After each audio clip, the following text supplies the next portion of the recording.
Aliran hak zat adalah sebagian kecil aliran yang diduga sesat yang ada di daerah Provinsi Banten. Pada Maret 2021, di Pandeglang, Provinsi Banten, muncul aliran yang bernama Hakekok Balakustak.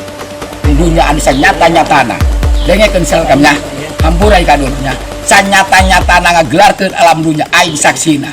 Tak hanya ritual mandi tanpa busana, aliran ini dianggap sesat dan meresahkan warga sekitar. Pasalnya, ajaran kelompok ini lebih mewajibkan pengikutnya supaya percaya kepada ama sepuh dibanding kepada sang pencipta dan utusannya. Tak hanya itu, aliran Hakekok pun menjanjikan kepada pengikutnya akan menjadi kaya raya jika bergabung dalam kelompoknya. Hakekok Balakustak sendiri merupakan aliran sesat yang sudah ada sejak 2009 lalu, diajarkan di padepokan milik Kasrudin di Desa Sekon, Kecamatan Cimanuk, Kabupaten Pandeglang. Pimpinan kelompok ini diketahui bernama Aryani, pria asal Kampung Polos, Desa Waringin Kurung, Kecamatan Cimanggung, Pandeglang ini belajar ajaran tersebut langsung dari almarhum orang tuanya bernama Supri. Arya dan kelompoknya percaya berendam atau bugil bersama di rawa bisa membersihkan diri dari segala dosa dan menjadikan mereka lebih baik. Warga sering mendengar Arya kerap melakukan ritual menyimpang itu di Kecamatan Cimanggu hingga Cigelis, Pandeglang. Namun, warga tak bisa membuktikannya karena Arya jarang berada di rumah setiap hari. Polisi mengamankan 16 warga desa Karangbolong, Kecamatan Cigelis, Pandeglang, Banten. Mereka yang diamankan ini karena melakukan sebuah ritual yang diduga merupakan bagian dari aliran sesat. Tak hanya itu, di tahun 2018, Provinsi Banten pun pernah juga digegerkan dengan berita ajaran yang bernama ubur-ubur. Ajaran ubur-ubur ini dipimpin oleh Aisyah. Aisyah mengaku sebagai jelmaan Ratu Pantai Selatan. Aku Ratu Bunda Sejati Gen 7. Lambang 5, sesuai dengan pesan yang kemarin aku berikan kepada TNI, yaitu Al-Quran cetakan kelima. Sedangkan Al-Quran itu adalah karun, karun, harta karun ya. Baiklah pemerintah, semoga video ini langsung sampai. Tolong Facebook, Ketua Facebook tolong sampaikan kepada pemerintah, ini amanah. Tolong jangan ada pengkhianatan lagi di muka bumi ini di akhir zaman ini.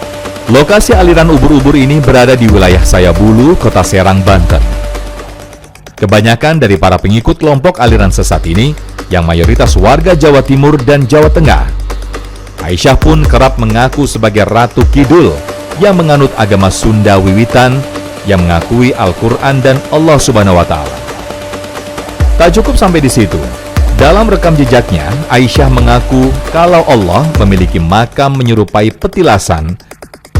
Dan yang membuat heboh adalah Aisyah pun percaya kalau Nabi Muhammad berjenis kelamin perempuan.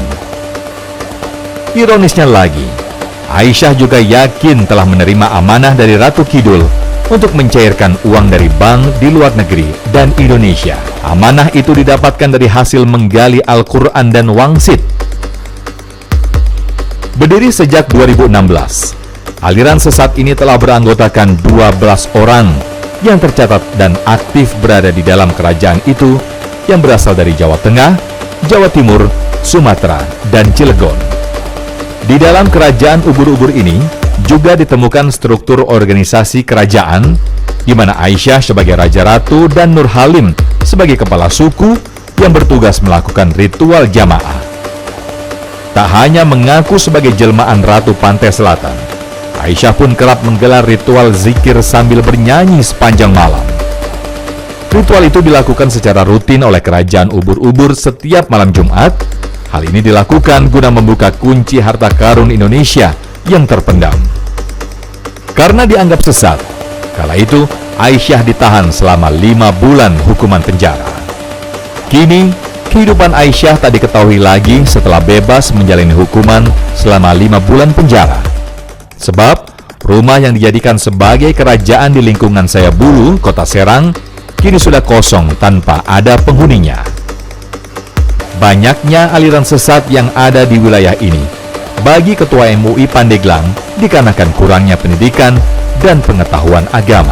Kalau dari beberapa aliran sesat yang tadi Pak Hamdi sempat sampaikan, sebetulnya kenapa ya Pak ya aliran sesat ini terjadi lagi di wilayah ini? Apa sih sebetulnya benang merahnya? Di antaranya kerap kedangkalan dalam hal keilmuan agama.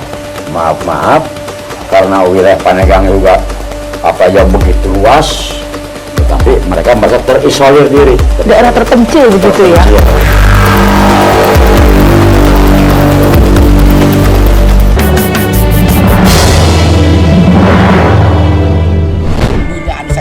Penyimpangan agama bagi sebagian pengikutnya kerap dianggap sebagai salah satu alasan untuk lebih dekat dengan Sang Khalik.